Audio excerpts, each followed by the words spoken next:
Welcome back, everyone. I think finally to a new installment of Screenplay Rewind. I'm Jeff. Who are you again?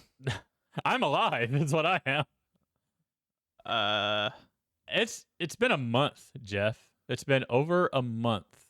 it feels Since longer we've than that. I'm gonna released be them. honest. I forgot know. I forgot we did a podcast. A lot of people also probably forgot we did a podcast because it's like if the Well- it's like if the tree falls in the forest and no one's around to listen to it, is it actually a thing? So the good news is we only missed one episode. Good news, technically, everyone. right? Because we release every other week. That means we're only behind one episode. But still, radio silence for a month because I can't stop getting sick.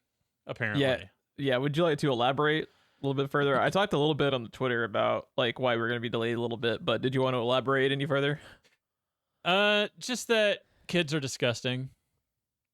That's all. They're like ODing on the like super soldier serum and shit. Got some like science experiments The going on. super over there, soldier anything? shit is what it took to get rid of this bronchitis. Ah. Here's the thing, too. I felt good. I couldn't fucking talk. You Anytime felt I tried good to talk, after you terrorized Brooklyn as the abomination. every time I tried to talk, I just went into a coughing fit, like to the point of wanting to throw up. So, That sucks. But I felt fine outside of like pain around my chest from all the coughing, like muscular pain, and I mean, this is a thing going around that apparently no one knows what's really causing it. It doesn't like antibiotics, but it also doesn't mind them because I had 2 rounds of antibiotics and a steroid to try to get over this thing. Jesus Christ. Yeah, it's nuts, man. And the first antibiotic they gave me when I was shitting myself to death after eating that tainted burger, that one was described to me as the nuclear option. That was what they gave me to start with on this thing. And it survived it. I'm just wondering if we need to rename the podcast as Tainted Burger or The Nuclear Option, because those are both much better names. I think I saw Tainted Burger live at the BOK. I think they were opening for the nuclear option. Yeah, opening for the you always close with the nuclear option. It's close with the nuclear option. Oh shit. That's this probably is the best joke we're gonna have all night. We just gotta quit while we're ahead. Good night, everybody. Ends the Discord. Yeah, it's a thing. Kids, my kid's pediatrician assure me this stops the second year of school, but the first year of school, since they never went to daycare or anything, Yeah. they have no immune system, so they're just bringing home all the shit. And that's the thing is like, it's not just like a handful of kids, don't have immune systems. Like, none of them do, because all of them that age, are basically like quarantine, Right. Toddlers. So it's just fucking Thunderdome for every virus like known to man. It's just a shit show. But look at like the thing is like they're gonna have so many sicknesses over the first couple of years of going to school that their body after it's like developing all this like immune system because of all that shit, they're gonna be like the least sick generation of all time because it's like Right. how like some of the ways you get rid of like allergies for babies and shit, like they have that going on but for all the viruses and stuff. So they're gonna be actual Captain Americas like eventually. It's gonna take some time. My opinion on what this shit is some kid got some kind of bronchitis. They got antibiotics and then went to school, and then a whole bunch of kids got it, and now it's resistant to antibiotics, and they went and got antibiotics, and then they went to school, and so on and so forth. So now you just can't kill it. Whatever this thing is, you just cannot kill it. And eventually you have like the fungal zombies, and it's right. No good. I am going to be coughing, and I am not going to be editing them all out, but I have pretty good off-axis rejection on this microphone. I'll be trying to turn away. Off-axis rejection, also another good great name. band name, right? Yeah, off-axis rejection. That's pretty fucking metal. But yeah, no one will give you shit. Like you've been sick for like literally a fucking month. It's been a month, and like I said, felt fine. I just couldn't talk. If I had tried to sit down, it'd be nothing but coughing. Historically, talking good for a podcast. podcasts. Good business model for a podcast. Good, but good strategy for it. But yeah, we have a few questions stacked up. So this is your first time catching us. Basically, we have like a little bit of a Q&A or prompt section to open the show before we get to our actual like movie that we're talking about for the week. And we have I think a total of 3 questions stacked up, ready to go. So why don't you start us off with Chris's question? So my wife Christina asks, "What is your favorite chick flick?" And she already told me mine doesn't count. I feel like that every time you bring a question from her, your first instinct is rejected. It's every rejected. Off-axis rejection. That's my wife. Yeah. Chris, the nuclear option. The nuclear option. Yeah. Apparently, Deadpool doesn't count. It's a rom-com. I don't know what she wants from me. So she's thinking like a more traditional. Wait, and the prompt was chick flick, not specifically rom-com, right? Right. But for some reason, that's what my brain defaults to. Okay. So what's your actual answer since you got vetoed? Well, it's obviously not my genre. I'm having a hard time deciding. I think it has to be, since it's the only one I quote occasionally, is 10 Things I Hate About You. I think I've seen that, but it's been a long time, so I remember nothing about it. What's the thing that you quote from it? So, in the movie, there's a rumor about Heath Ledger that he like sold his liver on the black market, or that he sold his kidneys, or like he did all these things. And there's a part where I want to say it's Joseph Gordon-Levitt that Didn't realize he was in that movie. when they're at a party and Heath Ledger's just sitting there drinking a beer, and he turns to Heath Ledger and goes, "Should you be drinking without a liver?" And every once in a while, if someone says something like, "Should you be drinking," or whatever, anything that has to do with drinking, I usually throw out, "Should you be drinking without a liver?" And we have now reached a point where no one knows what that quote is. But when me and Bobby would be hanging out with John and Steve and any other generic white person name as I can think of, they got it. They all know that movie. I default too much to I have a drinking problem from Airplane to different. And then you throw your drink in your face. Yeah. Okay. Out of everything that happens in that movie, is that maybe the most solid joke? Because it comes out of nowhere. It's definitely up there, but man, it's like Sophie's Choice with that, because there's 50 quotable jokes from that movie. But the setup on it is so perfect, right? Because he says it, and he throws the drink in his face, but when he picks up the drink, you don't know what he's going to do. Of course he's bringing the drink to his face. He's going to drink it, right? That's what you think. Yeah. And then instead he just throws it in his face, in his own face. It's I think it's got to be between that and Don't Call Me Shirley, because that's also just so iconic. That's probably the most quoted. And it's also just like a solid fucking joke. It's quoted for a reason because it's just such a good joke.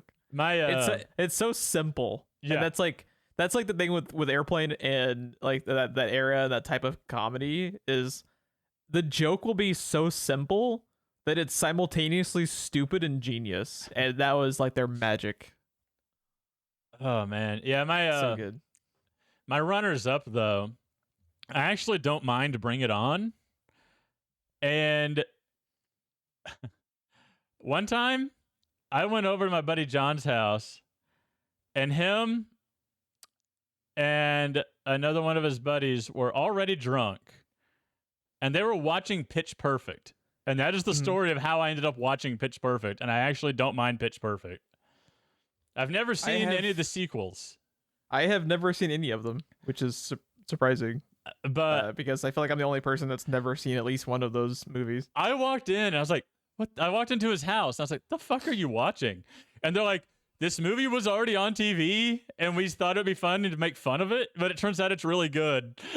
Yeah.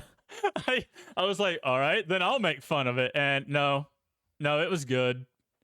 Good. It was good. But the only one that I've ever actually quoted is 10 Things That I Hate About You. So that has to be the one if I walk around quoting it. Yeah, it's pretty solid. My first instinct is it's probably slightly cheating. I don't know. It's I consider it like almost slightly cheating because it's not a full blown chick flick. It's also a part musical. But La La Land, I love La La Land. Have you seen that? I don't think not. you have. Yeah, that's the one.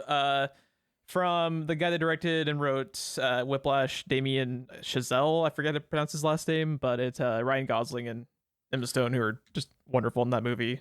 My next one, I'd probably say, coincidentally, also has Ryan Gosling and Emma Stone. But have you seen Crazy Stupid Love? I have not.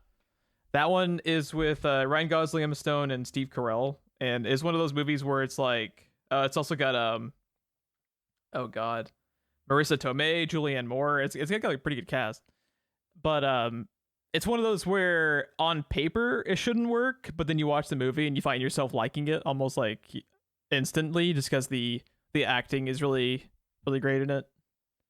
So those were probably mine too. One movie that came up when I just searched chick flick to just get a list of movies to help my memory. One that came up, I don't consider it a chick flick. I just consider it a musical. But I guess it is kind of a love story. I guess that's why it's on the list.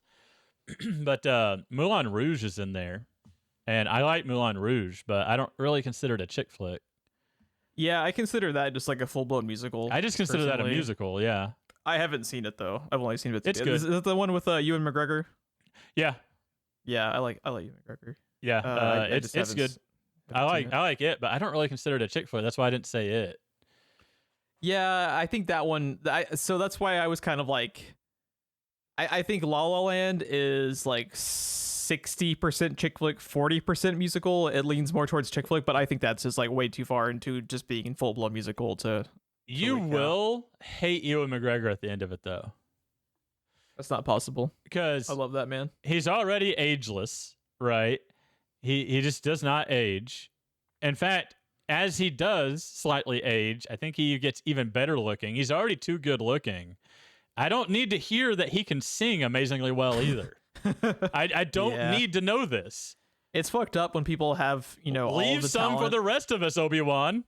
It's like fucked up, when you have like acting talent and natural charisma and like the ability to sing, and you have like, attractive facial features. Like, fuck you, man. You're just being selfish now. Yeah, at this point, he's just being selfish and he's showing off, and you will hate him by the end of the movie just because he's been showing off in your face for 2 hours.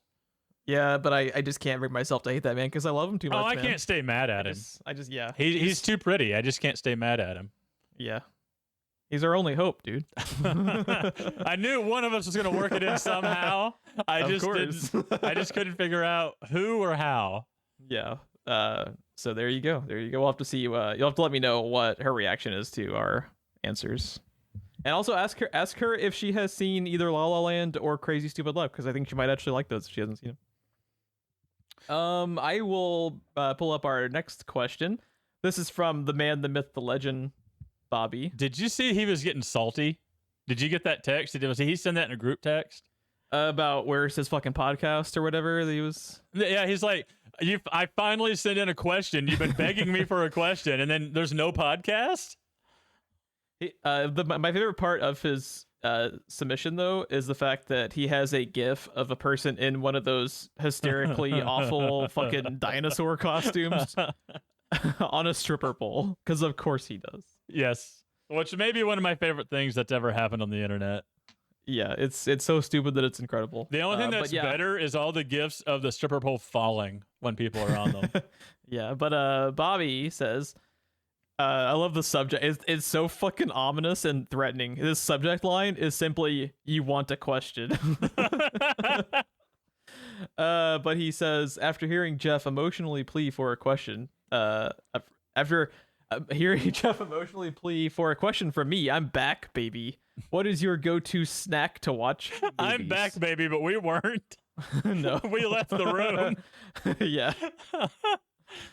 What's your go-to snack? What's your go-to, like, I think we can also separate this into what is your go-to snack for watching movies at home, and then what is your go-to, like, you're actually splurging at the theater and you buy like one thing predominantly. So why don't you go first? Funnily enough, I don't know why my answer is separate, because those things are both available at a movie theater. Usually at a movie theater, I typically go for Raisinets and like Coke Zero. Nice. And then at home, I drink Coke Zero. and I get peanut butter M&Ms. I love peanut butter M&Ms. Dude, So good. I used to get Reese's Pieces, but ever since peanut Also butter good. M&Ms, fuck Reese's Pieces. Oh, I also mowed down an entire fucking bag of Reese's Pieces, bro. But I love them both. If you give me Reese's Pieces, I'll eat them. But I'm just disappointed they're not peanut butter M&Ms at that point. Do you do both peanut M&Ms and peanut butter M&Ms, or do you have a go-to between those two? Is it just the peanut butter? Peanut was my favorite until the peanut butter ones came out. But yeah, I love me. So I love me some peanut M&Ms too. Yeah, peanut M&Ms are probably my favorite. Peanut butter M&Ms. I like, as long as it's not the basic bitch M&M, I'm happy. I like all the weird flavors, but regular M&Ms are so unsatisfying that I don't know how they got so famous to earn like 17,000 different variations. It's really weird because basic M&Ms are not good. They're kind of like a shitty candy. Yeah, the chocolate in them on its own is not like, it's fine with, something in it. Even the pretzel ones are kind of okay, but that chocolate on its own is almost flavorless. It's kind of fucked up. So you know how like they have those little trail mix things where they have like the M&Ms like thrown in? When the candy is the worst part of the trail mix, we have a problem. That's why if you make your own trail mix, you use the Reese's Pieces. Yeah, goddamn right. Yeah, I'm hungry for snacks now, bro. I gotta go. This What's podcast yours? is canceled. So mine, if I am at the theater for whatever fucking reason, I like getting Junior Mints. That is just it's like a more of like a tradition than them being like my favorite. If I'm getting snacks at home, it's typically gonna be ones that I like the best, and that's where I'm going for like peanut M&Ms. So peanut M&Ms, Reese's Pieces, also two of my favorites. I'll also mow down. You ever have the like pull apart Twizzlers, the little like peel ones? Yeah. Those are good. Those are good. What are those called? Pull and peel? Twizzlers. Yeah, I think they're peel? like pull and peel. If you get the like strawberry ones or cherry, whatever the flavors are for those are good. Red Vines.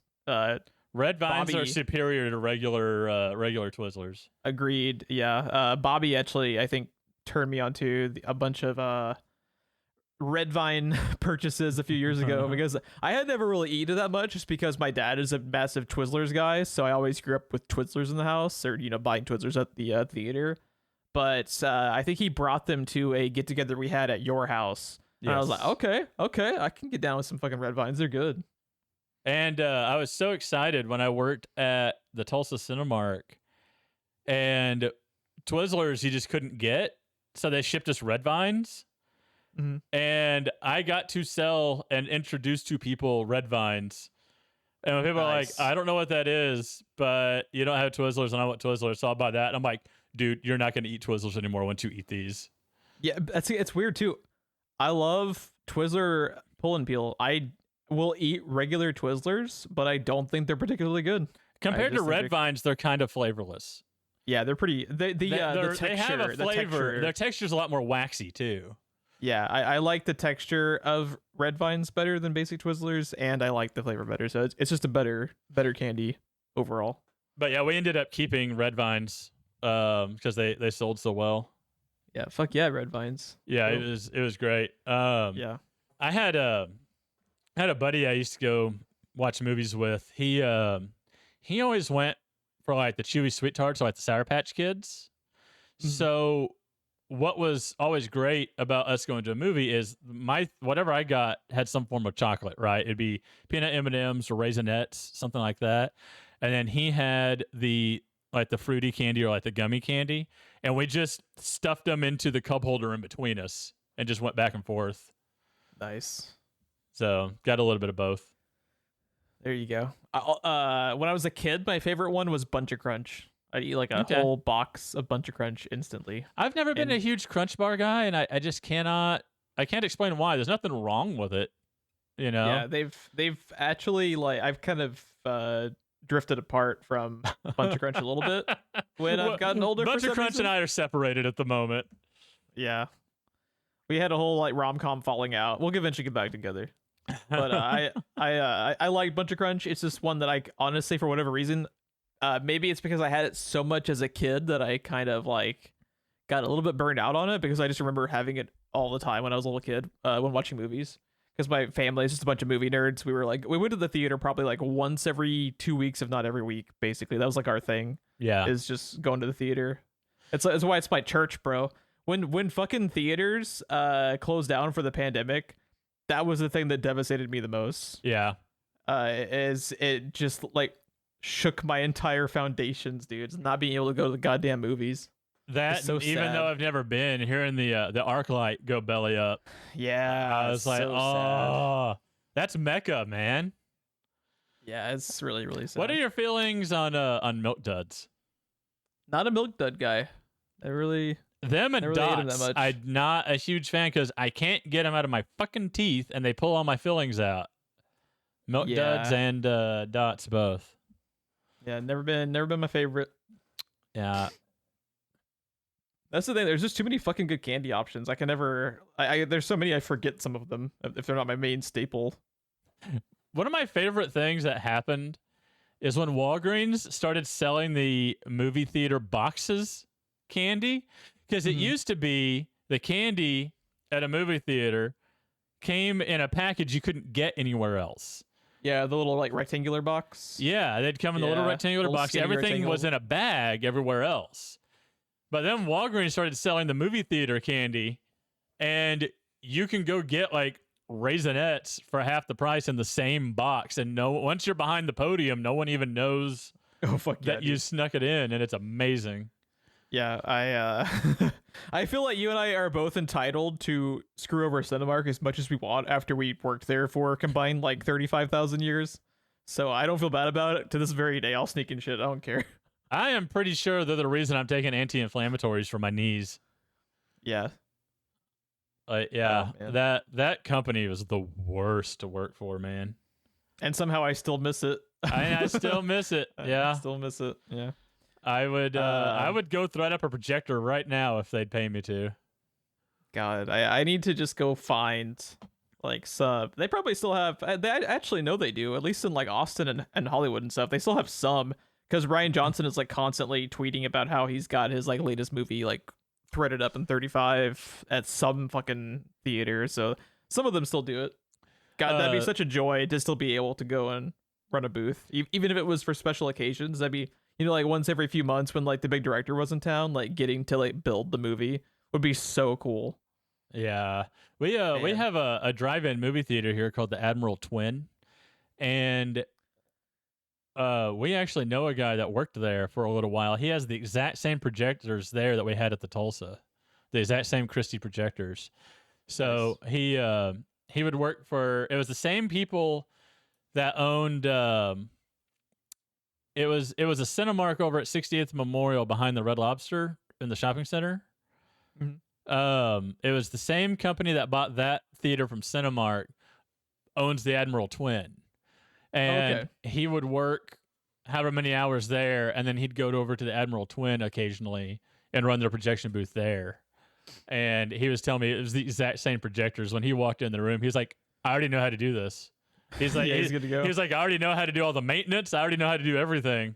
It was the exact same ones. Those projectors fucking sucked to work on, but I mean, it was a projector, man. It was fun. Yeah, that's all that mattered. God, I missed that job. Okay, now I'm just getting sad. We gotta move on to the next topic. So my question is, okay, so I was recently watching a movie to follow along with Unfilmable, the movie podcast that Gary and Cole do from Watch Out for Fireballs. Duck Feed TV. So I watched the movie because I typically will like watch the movie they're gonna be doing for that show and then follow along if it's one I'm somewhat interested in. So I watched the movie. And it just kind of like, it's one of those instances where it kind of goes over my head. Like, just like what the movie's kind of going for just didn't gel with me for whatever reason. Didn't really like it. It was called Batman Mask of the Phantasm. No. So I watched the movie, and not until I get to actually like hear them review it and really like flesh out like what it's going for, I started to get like a different appreciation for it. So my question for you, Ron, is what is a movie that you initially didn't like, but hearing someone else's review or like kind of outlook on it actually somewhat changed your mind and you had more of like a warm like welcome to that movie? Ooh, that's a good question. And just to clarify, the movie that I had this happen to me with was Something in the Dirt. Have you heard of that? No. It's like a sci-fi horror movie from the last few months? No, but you have my attention. The sci-fi horror. Yeah, it's a weird movie. And I initially just straight up didn't really get like what was clever about it, and then their review of it actually changed my mind on it quite a bit. I ended up kind of coming around on it.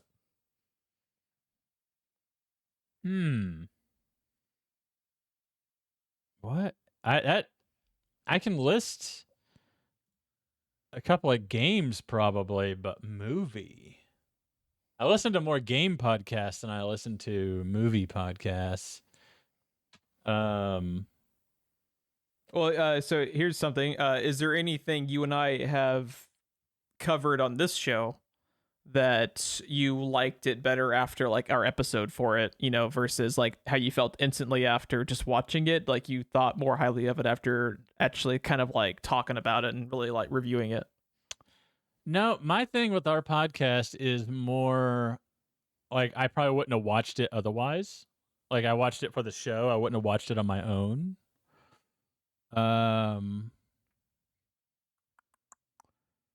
That's a good question.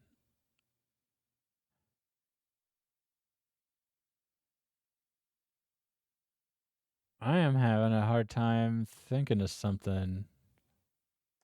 What's like what's one of the games that you liked better after someone actually kind of presented their opinions on it, and it's like interesting. It's like I won't look up anyone's review before seeing a movie because I don't want to see it through their lens. Right. But like I'm totally open to hearing anyone's opinion on like any movie or TV show after I've seen it, and kind of like compare your frame of reference versus like their opinions on it. And it's kind of interesting to kind of see someone else might have like fixated on a thing that kind of went over your head and vice versa. So it's always like a fun thought experiment to see how your reaction to a thing stacks up, with someone, even with like you and me think very similarly on a lot of stuff, but not on everything. So it's always like a little gray area in there. Yeah, the one that's happened to me most recently in the video game world is, do you know a game? It's in early access right now called V Rising. I've heard of it. I don't know much about it though. So if you take the hunting and gathering and crafting elements from Stardew Valley and kind of mix that with Diablo 2, you get V Rising. And I initially bounced off of it, but I watched Rage Select play it, and I had a better understanding of what the game was kind of wanting from me. Yeah. Because it doesn't really explain anything. It's just like, go do X. And you're like, why? Or it's like, now you need to do Y. And I'm like, how? Like, where? Like, what do I get? And that's not really a review on the game because it is an early access. Things can still change on it. But at the time, I was just like, what the fuck is happening? What am I supposed to do? And I bounced off of it. But after I watched them play it, I re-downloaded it, and I actually really fucking enjoy that game. I really like that game. Nice. I'm kind of scrolling through. Rage Select is my main hub because you don't get game demos anymore. So since they play literally everything that comes out, they tend to be the one that how I sample a game or get into something. There's something else, something big, but I think it's on my PlayStation. I don't want to boot up my PlayStation to go through my list to figure out what it is. But I might have to get back with you. I know there's got to be a movie, but I'm trying to think of what that would even be. But that is an excellent question. I like that question. I just don't have an answer off the top of my head, sadly. Oh, good. Well, maybe you'll think of one for the next episode, and we can circle back around to it. If I had to, it would probably be, like I said, the things I listen to tend to be video game related, not necessarily movie related, because a lot of movie reviews just piss me off, and so I tend to just kind of avoid them because usually what their complaint is, I'm like, that was the point of the movie, like you missed the whole point.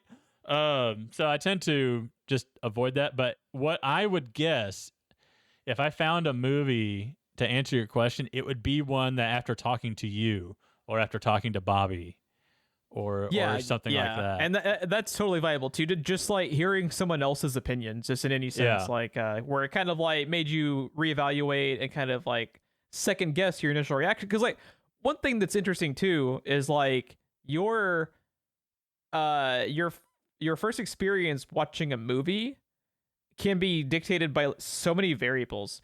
What if you had a bad day? Right. You know, what if you were drunk? What if you were, like, what if you had the wrong expectation? Well, what if you had the wrong expectation? What if this thing got hyped up a lot for you by a friend that wouldn't shut up about it? There's all these different factors. So it's like your first reaction to the thing can sometimes be really different from what you can think about it, on a second viewing or in the long run. And it's just, all boils down to what type of day you were having, or your initial like foray into what the project was potentially going to be, gets blown out of proportion because of, like it's all these different factors. So I just find it interesting to like think back to some instances where I was like super harsh on a thing. I like another example for me, the first Guardians of the Galaxy, I saw like 2 weeks after it first came out, and people would not shut the fuck up about Guardians of the Galaxy, man. It was everywhere, to where when I first saw it, I didn't like it that much because I was just like, I was expecting to just get like blown out of the fucking water because the people wouldn't shut up about it. And my first reaction to it was kind of negative, but then I watched it a few more times and I really like it now. But man, people wouldn't shut the fuck up about that movie. Man, that's why I really have to like disassociate from like Twitter and Rotten Tomatoes and just go in as in the dark as humanly possible if it's something I care about, because I don't want any hype. I don't want to be misled. I don't want anything. I just want to watch the fucking movie on its own terms and see what I think of it.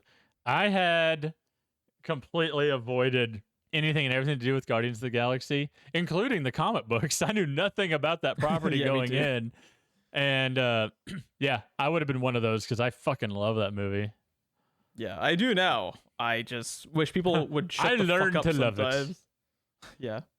But yeah, why don't we let's like fucking Batman Mask the Phantasm, bro. Dude, this is like the longest Q&A section we ever had. But you know what? We've been gone for a month, so I don't give a shit. It was fun. If you would like your question or prompt discussed on the show by Ron and myself, hit us up on Twitter @SPRFilmcast or through Gmail, screenplayrewind@gmail.com. You can shoot us over an email. And was that screenplayrewind@gmail.com? Yes, it is. It's screenplayrewind@gmail.com.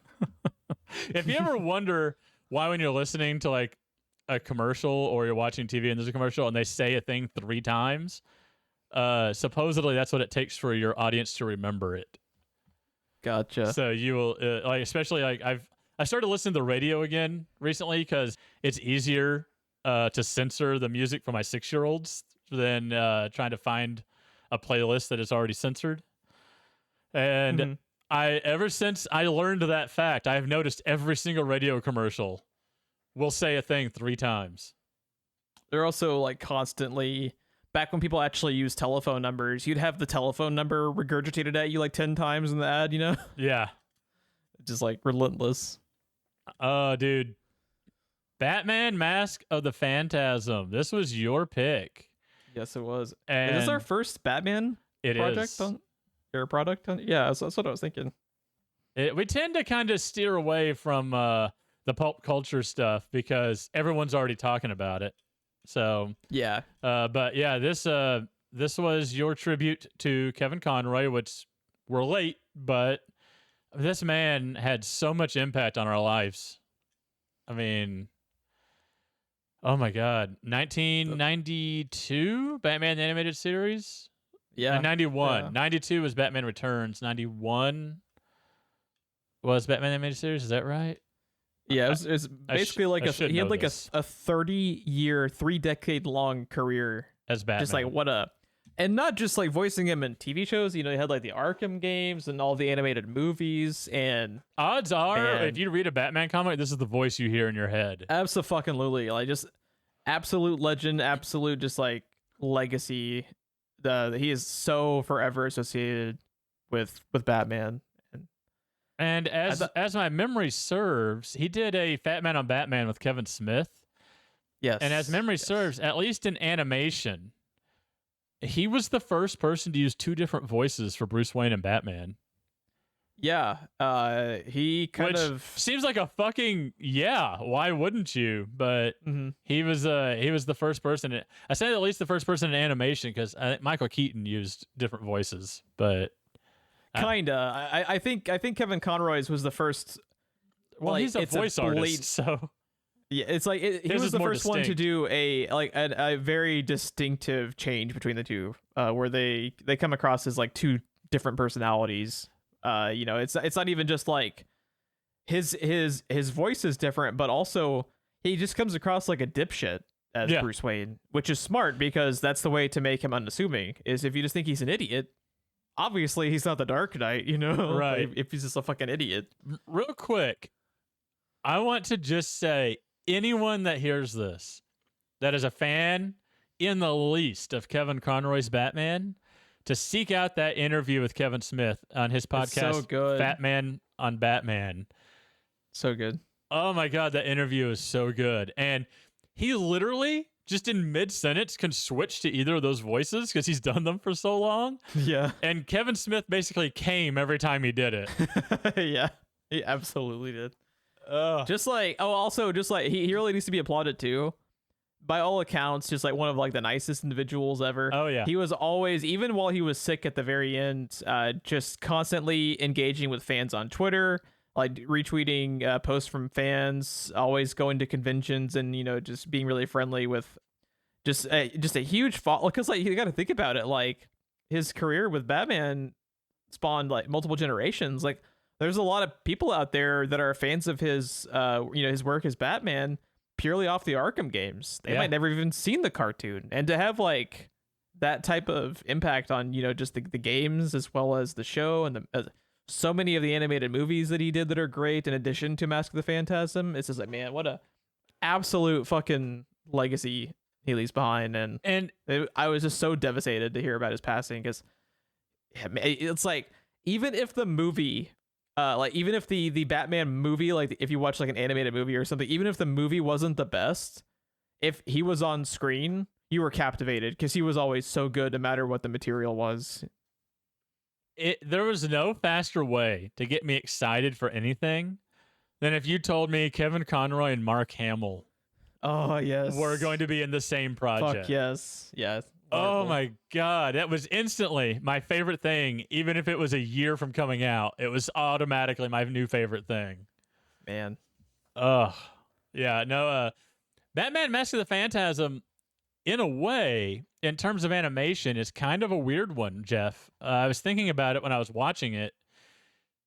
A lot of the times when something popular that's animated gets its movie screen debut, it's a different animation team, often a different animation style, different designs. Usually a handful of things change about it that are very obvious, very distinct. This movie has the same animation team as BTOS. It's got the same voice actors. It's Alan Burnett and Paul Dini and Bruce Timm and Andrea Romano. It was the animated series on the big screen. They didn't change a goddamn thing about it. And that may be my favorite thing about it, watching it as an adult. It just feels, and also just real quickly, like moving into just the base plot for the movie. How cool is it that really Mask of the Phantasm is pretty much all you get of his origin? I think that's so cool. It's so good. Because like the episodes of the cartoon and just the cartoon as like a whole, it's like in media res. He's Batman. It's they don't take the time to do like origin stories for basically anybody. And that's what makes it so cool too. Is that's how it is if you pick up a Batman comic. They're not gonna like regurgitate the fucking origin every single time. It's just you pick up the comic and you're getting a quick little story of Batman, and that's what the cartoon was. So and it's really just this movie where you get origins for multiple characters, and I just think that's such a cool touch that like they touched on his origin in this movie, and that's it. The rest of it is just go. Is this probably the best version of Batman Year One you've seen? Probably. Because this is kind of their version. Batman Begins is close because Batman Begins is fucking awesome. Because Batman Begins has a lot of kind of year one energy to it in the kind of the middle of the movie, which I really like. But it's hard to argue against Mask of the fucking Phantasm because it's a classic. So real quick, Batman the Animated Series was 92, Batman Returns was 91, and I always get those two confused. I don't know why. But I think one of the reasons why they never did his origin story was, one, it's more interesting to start the show off already just moving on it, right? Just jumping in. But two, we just had Batman 89 and then Batman Returns. The audience knows, right? This show immediately tried to capitalize on those two blockbuster movies. And they even talk about, there was a podcast I listened to. It might have been Paul Dini on Fat Man on Batman, actually, where he was talking about the first thing they did was try to mimic, without getting in trouble, the Danny Elfman theme music. Yeah. They did everything they could to capitalize on the success of Batman 89 and Batman Returns. And everyone, general audiences now know Batman's origin story, so we didn't need to jump into it. But this was so good, the way it goes back and forth, the way the Andrea Beaumont stuff happens in flashback, and the way you could just kind of see him, even as an early crime fighter, he's kind of a dip because he hasn't gotten in the rhythm. He hasn't figured out what he wants to do yet. Yeah, exactly. And he's still got like a little bit of like his humanity still in there. And then, later when Andrea Beaumont leaves him, like it's just gone. It's just extinguished. That's when you see the Bruce Wayne in this series. Like that was the last little bit that crushed him. Yeah, where he kind of that moment when he's proposing to her. Yes. And just the bats come through the crack in the ground, and you can tell, good. You can tell he views that as a sign from the universe. This isn't the life for me. I will be crime fighting in the city until I physically no longer can. Yeah. And it's such a cool, because almost everything fucks up the concept of Bruce Wayne potentially wanting to retire, except for this and except for Batman Beyond. Because Batman Beyond, that opening, do you remember when he retires and the reason why is fucking genius. That is my favorite reason for why Batman would quit. Because otherwise, otherwise, fucking, dude. Otherwise, it's bullshit. Dark Knight Rises, go fuck yourself. You don't even want to fucking know. What's also frustrating as hell about the Dark Knight Rises, as far as him retiring, all you had to do, Ron, to make it work in a different way for the character, he indirectly killed Harvey Dent. Just have him base his retirement off of, I can't do this anymore, I killed a guy. Yeah. Because he is anti-murder. He doesn't have to fucking retire because organized crime is no longer a thing. He didn't become Batman because of organized crime. It wasn't organized crime. In some instances they kind of retcon it, but in most instances Joe Chill it's just a mugging. Most of the time it's just random crime. It's not it's not like a mob hit. My memory is his girlfriend fucking exploded, so I can't be Batman anymore. I'm too sad. That was the way I remember that movie. Inside if you go back and watch it, most of the time he's retired. Now someone's gonna pick it, so good job. But most of the time, and we'll get off the subject here soon because I want to talk about Mask of the Phantasm, not Dark Knight Rises. But most of the time, it is because they signed the Harvey Dent Act, and he doesn't have a reason to be Batman anymore because the city's basically cleaned up, and that is his main justification. That's the way it works. It's bullshit. Every time a new law is passed, crime just stops. It just stops. Yeah. You know what, Ron? They'll send all the cops into the sewers. Yeah. All of them. You know what the mafia doesn't like, Jeff? Laws. That's really their Achilles heel. When you sign a law, the mafia just falls apart. They do. Oh my God, that movie. What happened to you, Christopher Nolan? Let's go back to Happy Place, Mask of the Phantasm, find a happy place.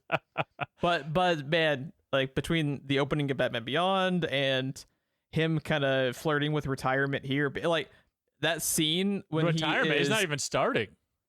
That scene when he's like, I wasn't expecting to be happy. Like, what a heartbreaking line that is. And the way Conroy delivers it is just like so gut wrenching, and it's a fucking cartoon character, man. But you're like invested in these characters because it's Batman, man. Because it's Mask of the Phantasm. Because these cartoons are just fucking good. Like it didn't matter that it was a cartoon. It didn't matter that it was a '90s cartoon. Like they just wanted to make really good material, and now it's the goddamn like Bible for so many Batman fans and so many comic fans. Is this cartoon that like revolutionized multiple character origins as far as the comics, or just, you know, like Mr. Freeze and Harley Quinn, all these different interpretations that, you know, a lot of characters that, you know, originally were, you know, too goofy to be taken seriously, all of a sudden are, you know, like really, really palpable characters because of this fucking cartoon, man. And it's just like, yeah. So let's real quick. You've talked a little bit about like the writers and directors and everything. So the official credits. This is the primary director is Bruce Timm with Eric Radomski. They have several other sequence directors, including Dan Reba, Frank Poor, Boyd Kirkland, and Kevin Altieri. So your screenplay credits here are Alan Burnett, of course, Yes. Paul Dini, Yes. and Martin Pascoe. Yes. Alan Burnett and Paul Dini, probably the two main, I would say, kind of people spearheading the kind of like grand scheme of this show. They didn't do as many episodes as you probably would think they did, but we've talked about it before. They were they were also instrumental in its design. So even if they didn't showrunners. Yeah, they're kind of like Kevin Feige for this cartoon. Even if they didn't write episodes, those episodes are modeled off of their design for the show. And like just about every one of my favorite episodes, my top like 3 to 5 is like Paul Dini specifically is like, man, he could just write a fucking episode of that cartoon, man. So good. Can we talk real quick about Amazon being a hero and I hate it? Go ahead. You have my attention. You had my curiosity, but now you have my attention. So you know how Discovery is going around canceling all of the Warner Brothers and DC projects? Yeah. They canceled that animated Batman movie that was supposed to be Bruce Timm's big return to the character for the first time in 20 years or whatever. 10 years, 20 years. And when you do that, when you cancel a project like that, they're allowed to shop it out. And Amazon bought the rights to that animated Batman movie. So we're going to get an Amazon animated Batman movie by Bruce Timm. Nice. I was like, excuse me? Yes. Okay. Amazon. Remember when Netflix was going around picking up everyone's garbage? Like, thank you. Thank you. Thank you. That's what Amazon. You're greenlit. Yeah. You're greenlit. That's what Amazon's been doing lately. And they got that Bruce Timm Batman movie. So we're still going to see that movie, even though it got canceled. Now it's just instead of them throwing around Netflix's money, they're throwing around Bezos's money, like every project they could find. Yeah. Sure, we'll spend $6 billion making the most boring Lord of the Rings story you've ever heard. Sure, why not? Sure, we'll make a whole thing based on the characters because we don't have the rights for any of the story lore. It'll be fine. It'll be fine. What's the worst that could happen? Fine. Nothing's gonna happen, but it's gonna look pretty. Oh my god. Let's talk about the cast. Obviously we mentioned multiple times Kevin Conroy. You have a lot of great character actors in this too, like Stacy Keach, Abe Vigoda, Dick Miller. Like, so they have like your Dick typical Miller before he dicks you. Yeah, just like a lot of great character Stacy actors Keach. In here. Yeah, Stacy Keach. Just crazy. Abe Vigoda. Have you ever seen Good Burger, Home of the Good Burger? Yes, I have. Dude, I know he's been in Godfather. I know he's been in all kinds of shit. But when I think of Abe Vigoda, I think I broke my ass. Like, I don't know why, but that is the thing I think of. Can I take your order? But yeah, John P. Ryan is another guy that shows up in a lot of stuff. We also have Dana Delaney making a return to Screenplay Rewind because she was in Tombstone. That's right. Yeah. She's I know her voice as Lois Lane. Anytime they need Lois Lane, they get Dana Delaney. But I mainly know her face from my wife used to watch Desperate Housewives, and she's like the villain of that show. Really? I didn't realize she was in that. I never Yeah. really watched it. Which is funny because she's the voice of Lois Lane, and Terry Hatcher is one of the main characters. So there's live action Lois Lane and the voice of Lois Lane, both in Desperate Housewives. And obviously Mark Hamill is back as the Joker. This has some of my absolute favorite Joker scenes from any comic, any game, any movie, anything. Okay. So there's some of my favorite stuff is in here. There's some of his dialogue, what he like him grabbing the fucking loaf of meat at the end instead of the axe knife or whatever. Yeah, instead of the knife or whatever it is. Just fucking genius, dude. I love but that some scene. of his lines. Okay, so Justice League and Batman Animated Series, they kind of got away with some stuff they probably shouldn't have occasionally. Mhm. But him straight up saying, "Isn't that always the way? As soon as you get in the mood, company arrives." Like, Yeah, this movie has some scenes and does some Joker fuck the robot? Is that what we're saying? I don't know, bro. Oh my god. Okay, I have a question. Why is he keeping the fake flesh when it comes off? Why is he putting that in his jacket pocket? Like, what is happening with Joker? One of my other favorite lines is, "So what's an old timer like you want with a two timer like me?" Dude, that's so good. So good. It's so simple and so genius. I love it. Oh, it's so good. I'm impressed, lady. You're harder to kill than a cockroach on steroids. Oh man, I love it. I'm just going through the quotes right now. Gotta hand it to you. Nice scheme. Costume's a bit theatrical, but hey, who am I to talk? Right. It's just like everything he fucking says is quotable. It's so good. God damn, I love this movie. One of my favorite quotes that was in it, after Andrea Beaumont knows Bruce is Batman, she turns on the light and she's not even surprised he's standing there. Like, she knew he was there the whole time. And the first thing she says is, "I like the cape, not the mask so much," and just walks away from him. I also love "Don't touch me, old man. I don't know where you've been." Just reading his quotes on the IMDb quotes page, it will make you laugh because you can hear like in his exact like inflection. Yeah. And it's like not only is like obviously Mark Hamill as Joker is just also like him and Kevin Conroy getting to reprise those characters for the Arkham games was just like, what a fucking pleasure to get to go back and play those games now and just get like all those hours with those two as those characters. You know, watching this movie again actually made me want to play the games again just to go back and get more Kevin Conroy and Mark Hamill. Yeah, like, I started Arkham Asylum a couple of weeks ago.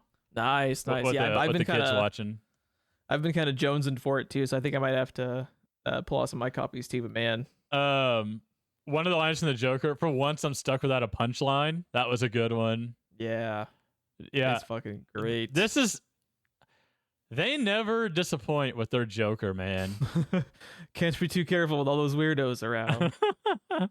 It's just like everything, fucking mint, dude. I love it. Oh man. Their theme for the Joker, that kind of floaty like flute or whatever it is, they do it in the series all the time. They do it in this. Mm-hmm. I've never heard a piece of music that is so jovial but so terrifying at the same time because it's the goddamn Joker. And like they just perfectly encapsulated and this movie in particular amps up more of the menace. Yeah. So it's like in the actual cartoons, in the episodes of the series, he's like, 60% jovial, 40% terrifying. I feel like it's 70% terrifying, 30% jovial. They just have that little bit of edge to him that makes him more scary, I think. Yeah. Because he feels like a legit wild card at times in this movie where you're just like, what the fuck? Oh, also just like, this is a pretty effective mystery. Because you just think back, like there's so many misdirects, and it's just like a really well plotted out mystery first and foremost. Also, side note, the design of the Phantasm is metal as fuck. It's so and also, good. I was young enough when I first saw this as a little kid. I remember being scared. Do you? Yeah, I remember being scared because I watched this probably for the first time when I was like 4.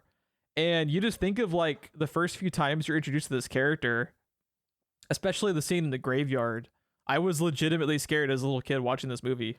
And to have the balls to make one of the characters, like in your fucking theatrical release Batman cartoon, one of the characters is legitimately scary for a kid. That's the goddamn Angel of Death. Yeah. What Joker say? Ghost of Christmas Future. Yeah, very Ghost of Christmas Future. Yeah. See, 1993. I would have been 8 when I saw this in theaters. Yeah, I was 2. So I probably watched this like a year or 2 after it came out. Probably when it would have gone to like VHS. Mm-hmm. I probably watched this on VHS when I was like probably like 4. I would say. Yeah, I was obsessed with this cartoon when I was a little kid. This was like the first thing I was like a fan of that I like really remember getting into. I remember having like all the toys. I remember playing that fucking Super Nintendo game that was hard as fuck. Oh my god. That goddamn roller coaster ride, dude. Did you ever get past the roller coaster? No, I've never been past it. Back then too, you have like those little kid fucking reflexes where you can beat any game that is impossible for you as an adult. You also have that patience too that little kids have for stuff like that. I can't. I kind of want to try it now just to see how fucking hard it is. But I can make that happen. Do you have it? Maybe. All right, now we gotta make this happen. Cause like, good God, I remember like there's some fights you have with these big playing card type nutcracker dudes. I forget like what exactly they are, but like those were hard as fuck to get past. Yeah, dude, that game, just Jesus Christ, so difficult. Was Batman? Was that where you basically learned your moral compass? Was Batman the Animated Series?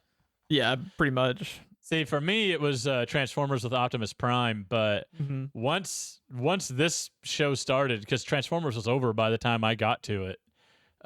Once this show started, I was pretty much obsessed with this show. But I learned from Optimus Prime. I was thinking with our age differences, because I think you and I are about 6 years apart, that this was probably yours. Yeah, I remember specifically the two that I really got obsessed with were the Batman animated series and the Spider-Man animated series, and to this very day, probably because of those cartoons, those are my two favorite characters. 30 years later. Yeah, same for me. Those two cartoons, so fucking good. An absolute just lucky time to be a kid. Just we were just flooded with just gold. That I'm always like really fortunate to look back and be able to say like I grew up around this cartoon and I'm still a fan of this cartoon and its surrounding properties like to this day, mostly because of this. It's just like, man, what Paul Dini talks about is how they basically made the cartoon that they wanted to watch as an adult, and because of that, it works on two levels. Because when you watch it as a kid, it's like, yeah, Batman just punched that guy. And then when you watch it as an adult, I didn't expect to be happy. What was the line? I didn't expect to be happy. Like when you watch it as an adult, the movie punches you. It is gut wrenching. Yeah, it is. If you're invested in this character, it is gut wrenching because, and you can just hear the pain in his voice, because he's struggling with letting down his legacy, his parents' legacy, his vow to be this kind of symbol. And it really elevates the character in a way that like this fucking theatrical release of a cartoon in 1993, was it 2? The cartoon was 2, the movie was 3. Oh, okay, yeah, with like it has so much gravitas to it, and it's really ballsy for them to just swing for the fences. And like you said, like they were making the thing that they wanted to make, that they would like to see, and not talking down to kids. I think that's like so important to not talk. I think that's a huge issue, and I know I sound like a fucking boomer saying this. I do think as a whole, a lot of cartoons are a little bit too safe and talking down to kids a little bit too much nowadays. I agree. I'm sure you can attest to this because you've watched a bunch of them over the last few years with your kids. But it just always feel like it just feels like from the outside looking in that the kids are being, talked down to. They're not kind of meeting them halfway. They're just kind of condescending with the material. I don't think that's... Kids are smart. I don't think that... Like, there's no reason to dumb down the cartoons or the shows that they're watching. Because, take it from me, kids are smart, man. And I think my kids are smart, but it's not just my kids, because I go on field trips with my kids and stuff. I see their classmates. kids are smart. They'll sometimes more in tune with what's going on than the adults in the room are. Absolutely. And if you're the person making this material, wouldn't you much rather be, like Bruce Timm or Paul Dini, make this product, right? This movie, where people who watched it as a kid can look back on it and rewatch it as an adult and find like even more appreciation for it and not feel embarrassed that they ever liked it. A lot of these cartoons nowadays, over the last like 10 years or so, kids are going to grow up, revisit it with affection and with nostalgia and be like, what the fuck is this? This is garbage. Yeah. Because they were talking down to kids and not meeting them halfway, not letting them grasp the material. And like you said, like dumbing it down to the point to where you're making like a hollow product. There's nothing fucking hollow about this cartoon. There's nothing hollow about any of these cartoons. Dude, think about like all the dark shit that happens at the end of the Justice League animated series that ties back into Batman Beyond. Yeah. There's a lot of heavy stuff in there. Like they weren't toning it down. They were telling the best story they could and elevating like so many of the characters and plot lines to the point it's funny to where you bring that up because that ties in with this movie as well. It does. Like what Epilogue is one of the most genius. That may be one of the best 22 minutes of TV I've ever seen. You want to talk about it ties up Phantasm, ties up Beyond, Batman the Animated Series, Justice League. Like it ties everything together beautifully.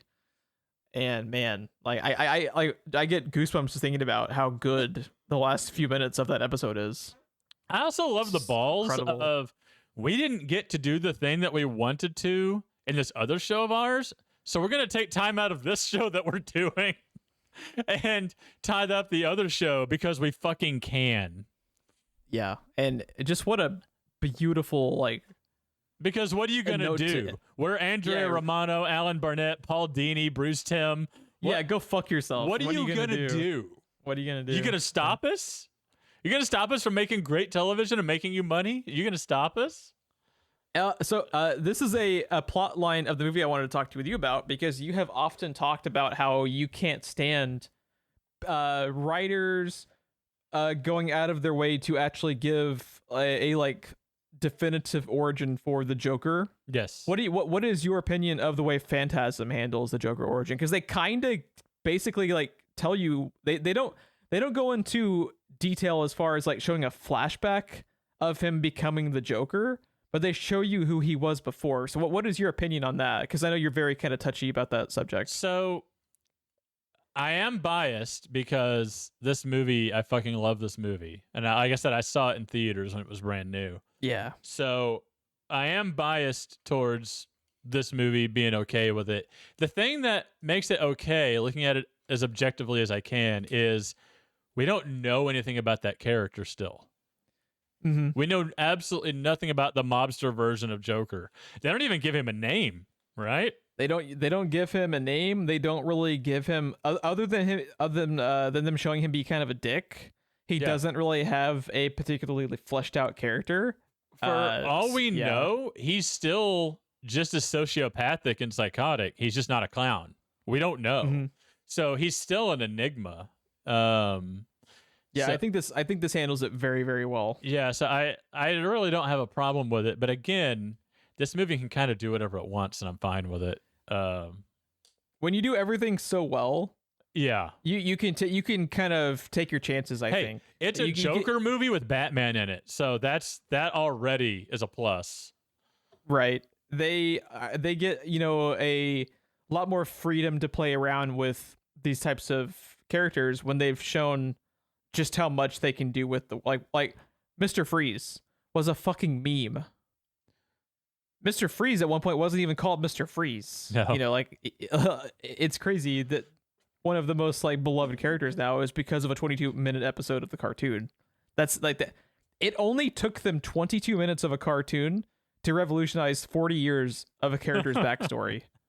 That's bonkers to think about. And then think about how many fucking comic issues had that character and all those opportunities to like do something with him, and he just wasn't fleshed out. And then it's like, and Paul Dini just walks in, is like, okay, I can do something with this, and then like boom. And that just happened like time and time again with like all the characters. Like so many of the best episodes are just one-offs with a particular like villain that you don't often see. It's so hard to think of the Joker minus Harley Quinn.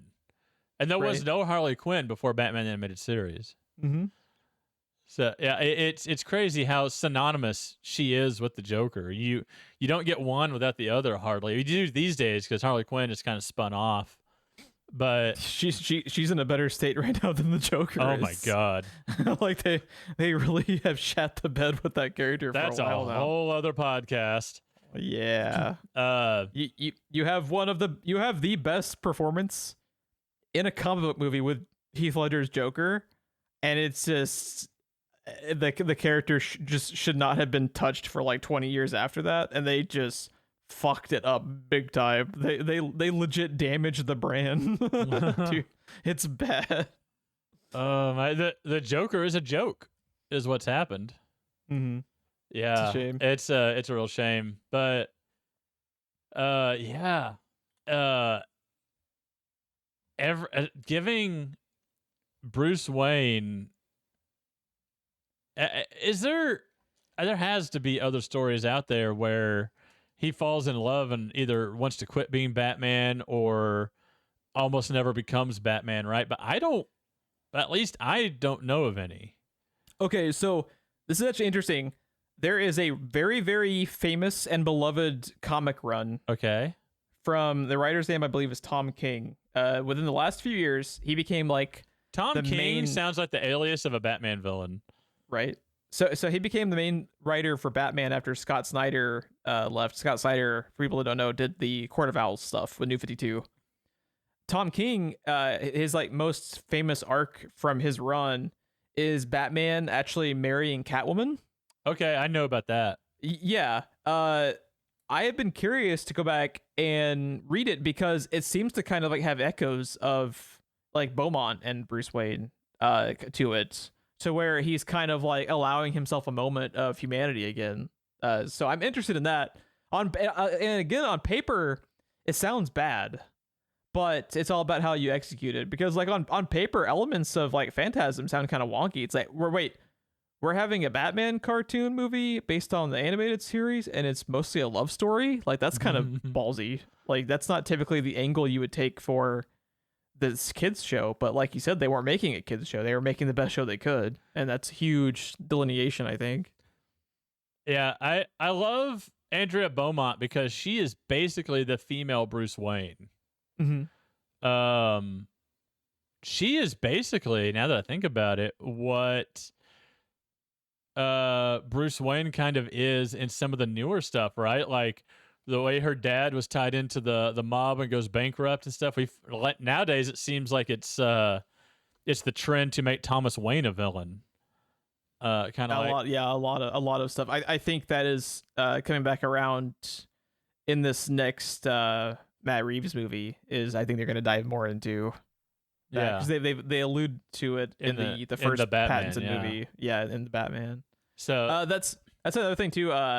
I like the fight that Bruce Wayne has with like the guys on the motorcycles, where he kind of gets his ass kicked. And I always like seeing those instances of like him. You alluded to this earlier about like kind of him in his early days finding his footing, where he still kind of sucks at being Batman. Yeah, I always like seeing those scenes. Do you like those in here? Yes, I like that. I like when he tries to foil that robbery, and we go past Bullock, yes, yeah. as a beat cop. So Batman basically created Harvey Bullock at the same time, because Harvey Bullock has a hard-on for getting rid of Batman, and he almost does it. He fucking hates him, man. Yeah. And it's so cool that they even took the time to like show you why. Yeah, they show the starting point for his fucking career-long hatred of Batman. And it started with one of the first robberies he ever stopped. But I had to ask you something. That fight with the bikers you talked about, it's very reminiscent of the first episode of Batman Beyond with the Jokers, and they're a motorcycle gang. Do you think this was the inspiration for the Jokers motorcycle gang? I think so. Because it was very similar. They were very similar acting even to the Jokers. I think it was. Aren't a callback. you scared, old man? We're the Jokers. Are you now? And then he kicks their ass without even moving, just with his cane. Yeah. I liked how they opened up the new Pattinson movie with kind of with that, like homaging that too. Yeah. Just cool little moments like that, calling back to it. That's another thing too. Like I was talking about, I always love them showing him kind of sucking at Batman. Yeah. And like, how good is it in the Pattinson movie when he is trying to get out of the police headquarters? He's initially like afraid of heights when he's about to do his jump because he's never fucking jumped off the building like that before. And he's like scared shitless. Which I love that touch. Batman's signature is, dressing up like a bat and jumping off of rooftops at night. Like that is literally a quote from, was it the Michael Caine Alfred? I think so. One of the Alfreds literally makes that line of dialogue. Yeah. Where he's jumping off rooftops at night. Because that's what makes Batman so fucking cool. Is he's a dude. Yeah. At any point, he's on the fucking Justice League with someone like the Martian He's Manhunter. mortal. and he's just a dude. That's always like, that's so cool. Like he's just a dude. More And like than some that. people say like, and some people will be like, oh, Batman's boring because he's just a dude. It's like, motherfucker, he's a dude and he's on the Justice League and he saves their ass constantly. The first episode of Justice League I gotta watch that cartoon again. Is when Martian Manhunter comes to Earth running from the other Martians and they attack Earth. Everyone, including Superman, gets captured. You think Batman's dead at this point, and then all of a sudden shit just starts happening around the Martians because no, he's alive, and since everyone thinks he's dead, he's using it to stealth his way around. No, what I was going to say though is more than just being on the Justice League, Jeff. DC has what is called the Big Three, and that is Superman, Wonder Woman, and fucking Batman. Two gods and Batman. And a dude. two gods and a guy dressed as a nocturnal mammal. Like, man, I love that fucking cartoon so much. You remember the one where the I forget which villain it is, but one of the villains is like he's like attacking them once they fall asleep, like Freddy Krueger style. And it's just about Batman trying to stay awake. Do you remember that one? Yes. So good. I love that episode where he's like, he eventually has to punch out the window of the Batmobile to get the wind on his face to keep him awake. And I just always think back to that scene. It's like, Jesus Christ. Oh God, who is that? That's gonna drive me insane. I always get him confused with Dr. Fate. He's got a similar name. Yeah, you vamp a little bit. I'll try to look it up too. So what's one of your like favorite scenes from Phantasm we haven't talked about yet? One of my favorite scenes from Phantasm that just kind of punched me in the gut is there's a scene. He's been trying to become Batman, and he stands up Andrea Beaumont because she's getting in the way. And it's when he's at the grave and he has the line, "I didn't expect to be happy," or whatever. He's literally begging his parents to release him from his vow. The image that he has of his own parents, like, they never would have accepted the vow that he made to begin with. They're his parents. And from everything we've ever seen in the comics, any flashbacks in the cartoons, anything, they're loving parents. They're never going to even accept that vow. But he has it in his head that if he does not be Batman, that they would hate him forever. Mm-hmm. And just the thought that he has trapped himself in this mental prison that is of his own making. That scene, he's literally on his hands and knees, like in the rain at his parents' grave, begging them to let him out of his vow, and he's just imagining that they're not. Like, yeah, it's, as a kid, I'd have been like, go punch someone. But as an adult, I'm just like, oh my God, dude. Yeah, you feel so, and there's a lot of echoes of, like his mental health in this.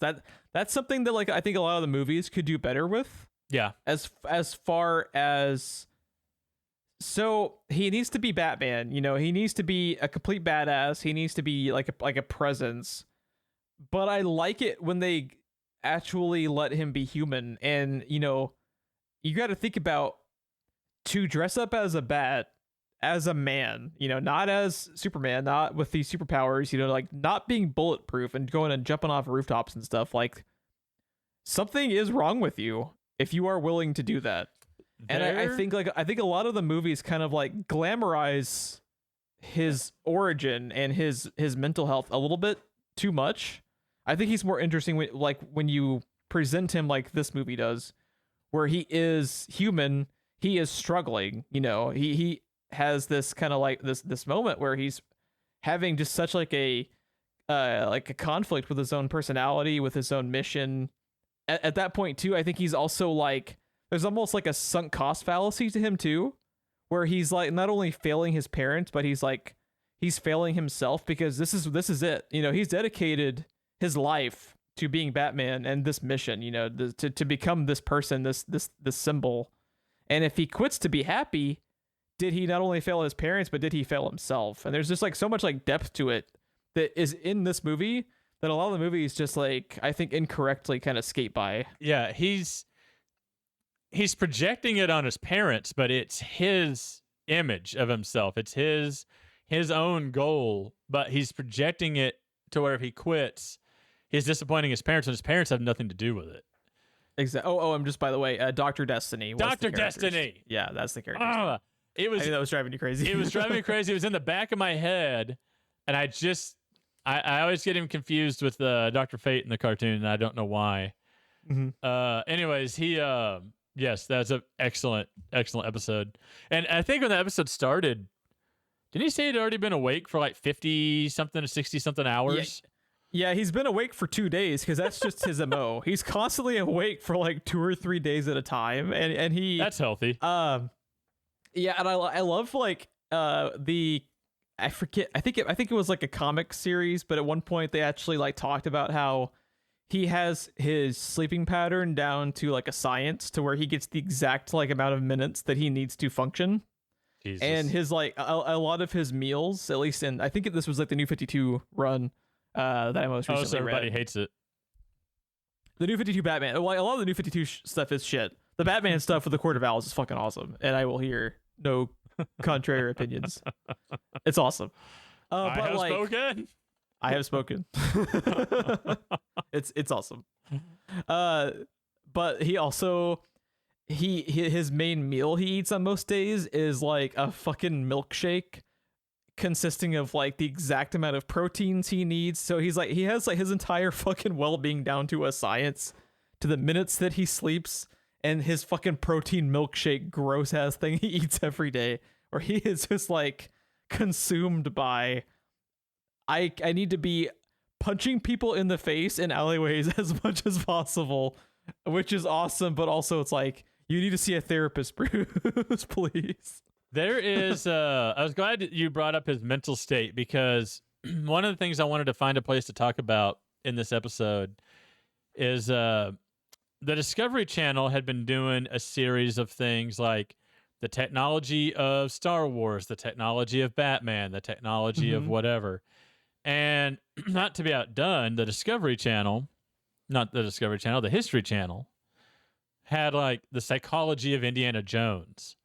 One of them, interesting. I wasn't familiar with that one. One of them they did was the psychology of Batman, and it's funny how in the psychology of Batman, like they talk about a lot of his villains, they talk about a lot of stuff. It's a bunch of producers talking to like mental health experts and psychologists and psychiatrists and all kinds of stuff, and of course, they say talking about Batman for like the last third of the episode, and all of them are just like, "Oh yeah, he's a textbook case for basically everything." Like, and they talk about like how, multiple personality and like everything. They just list everything, and they list like BPD, yeah, where he's like actually, like him being Batman is literally him being two people, because he has different personalities and stuff, right?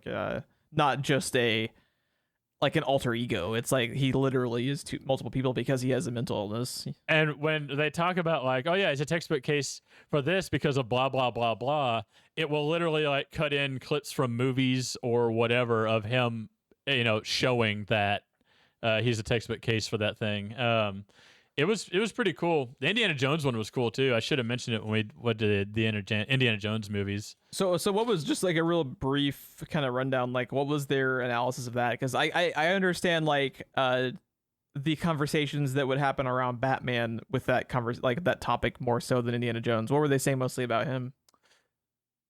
A lot of the stuff with Indiana Jones consisted of like, first we had to talk about like what smuggling was and the antiquities market and the black markets and collectors and how all that stuff works, right?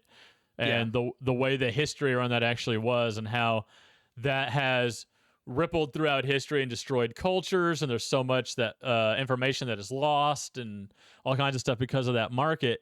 And they talk about how like Indiana Jones is basically, except for one detail, one of the villains, just like all the other people that he's fighting against and everything. Like he's not a Nazi, but when it comes to the antiquities stuff, like he's doing things that like the bad guys would do to get stuff, and like he's killing people and he's doing all kinds of stuff. But there's the thing that I remember distinctly is it just did this montage of all the experts, like every one of them saying there's one like detail that makes him an anti-hero and not a villain. There's one thing about his personality that's different from everyone else in all the movies and everyone else in real life and stuff that basically participated in antiquities smuggling. And after it goes to that montage, everyone's saying there's one detail. It does a montage of Indiana Jones yelling, "It belongs in a museum." Because his thing was he was trying to smuggle things out and get things out so it wouldn't be lost. Because if he lost it, it would end up in a private collection. Shit, a lot of the stuff in the movies, it is private collectors going after things. He gets hired by a private collector in The Last Crusade to find the Holy Grail. I mean, the guy's boasting about his collection of shit. And his entire goal is to smuggle stuff out of Egypt or wherever before anyone else can, because if he loses it, it's going to a private collection and not a museum. And he's trying to preserve that knowledge. He's just kind of like Batman, using the same tactics that the bad guys are using to do it. But yeah, they're really good. They're old. I don't know if you can find them. They're not on Discovery Plus. I don't know why. I can't find any of them. But Gotcha. Because I wanted to find the Batman one to talk about it, but I couldn't find it in there. You'll probably find it somewhere. It's probably a rights issue if I had to guess. Yeah, that's true. It's got to be out there somewhere though. Because I would imagine they'd have to have the rights for Star Wars, the rights for Batman, the rights for Indiana Jones to talk about shit, or to at least to air it. I don't know. Exactly. But yeah, this movie, I mean, Jeff, I just want to go watch it again. It's so good. Oh, by the way, how awesome is the concept of the World's Fair being like decrepit? The Stark Expo. Yeah, the final fight with the Joker happens at the Stark Expo. As like the backdrop for the ending of the movie, though, it's such like a cool setting. Speaking of the World's Fair, did you see the Car of Tomorrow? Yeah, so good. Did you see the space suit? Mm-hmm. The giant statue of the space suit. Yeah, this movie's fucking genius, dude. I love it. For anyone that might have missed it, the space suit is literally Mr. Freeze's suit. So good. It's so good. So good. I am in the process of trying to find something for us, though. I found out that Hot Wheels has put out. They don't have the BTOS Batmobile, but they did put out the '89 Batmobile, and I don't know why they call this one. I have them both in my hand right now. They call it the Batman Returns Batmobile because it has the shields, but the '89 Batmobile, first off, is the same Batmobile. Second off, they introduced the shields in the '89 movie. But I have those to show you next time I see you. and I picked up for you the Batmobile from the Batman. But what I am trying to find for both of us, well, what I'm trying to find for me, they had the '89 Batwing, but they also put out the Batman the Animated Series Batwing. And I'm trying so hard to find that one for both of us. Nice. Because the Batman the Animated Series, I texted you about this recently. This is what prompted it. Because that is my favorite Batwing. 89 is a close second. The 89 Batmobile is my favorite Batmobile. But the BTAS Batwing, because it has that sleek, flat, more aerodynamic design to it. The 89 one's kind of thick. But these replicas are so cool, dude. They're so good. If I have come so close to find them, because I found a Target that had the hooks for it, but they didn't have any of them. Damn. That's the closest I've come, because like Walmart, it's just Hot Wheels Batman, and it's just whatever they have thrown up there together, so you have to dig through them. But I found a Target that had the hook for it, but nothing on it. I was so sad. That's the closest I've come.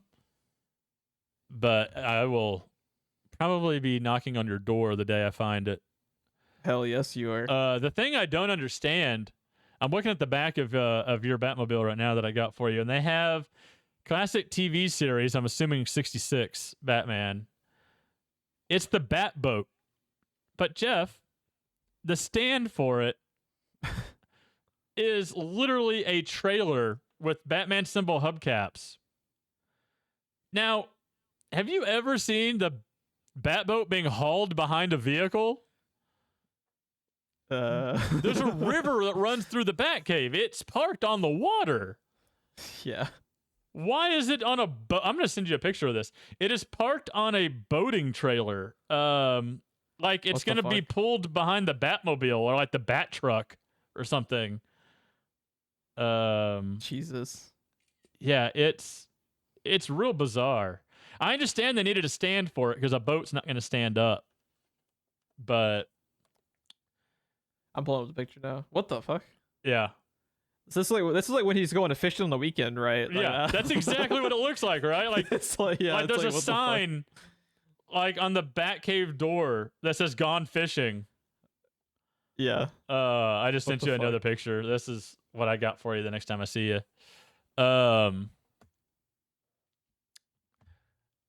That's awesome. It's actually bigger than the 89 Batmobiles I have.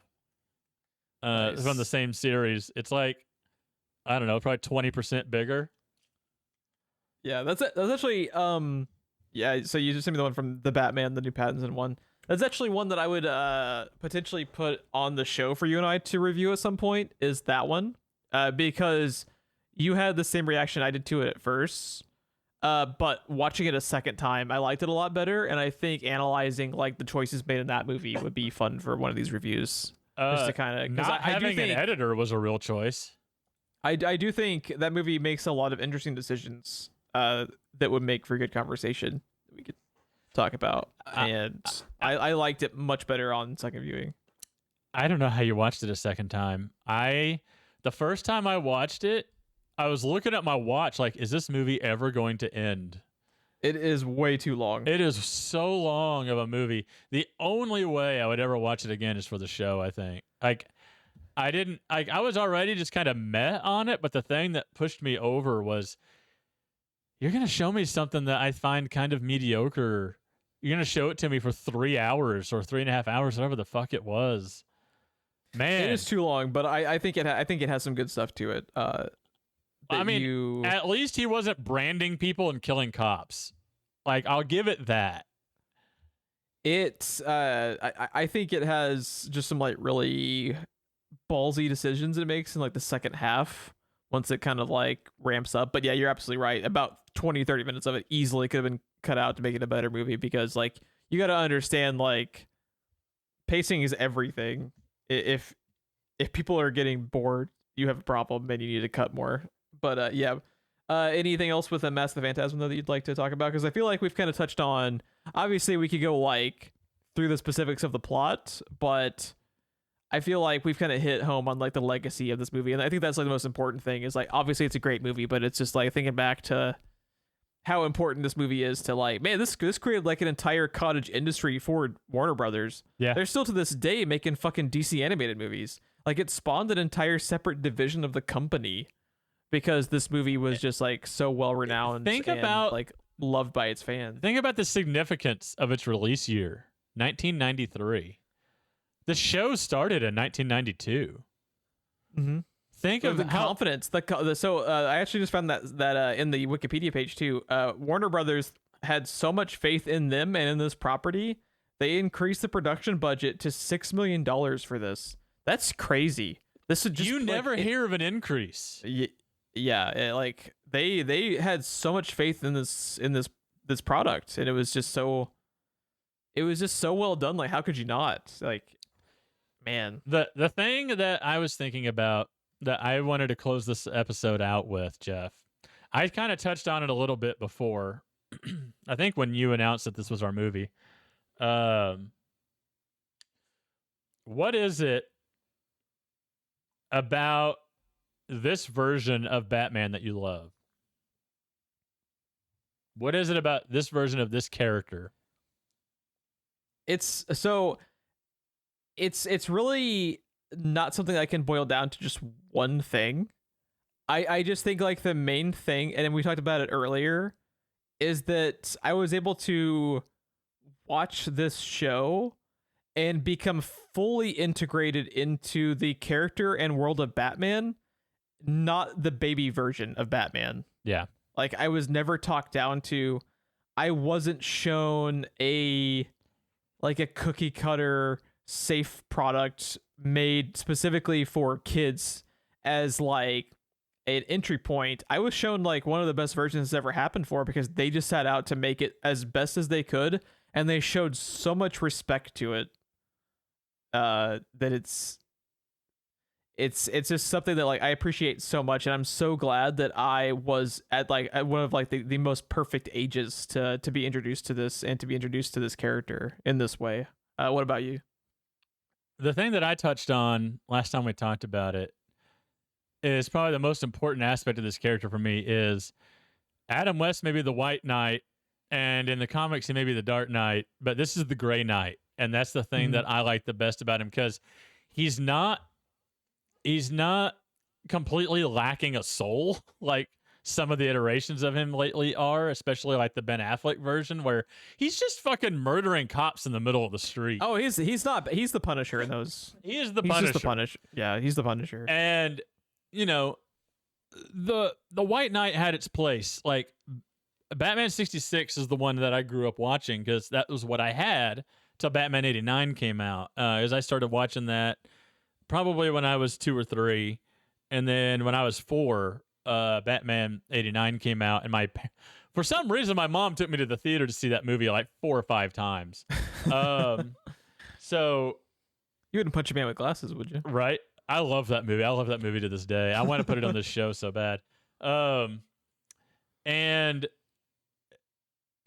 watching that, and like watching Batman the Animated Series and just spending so much time with Batman the Animated Series, and it being such a well-written show and such a great version of not just the character, but the characters. Like, this is my favorite Alfred.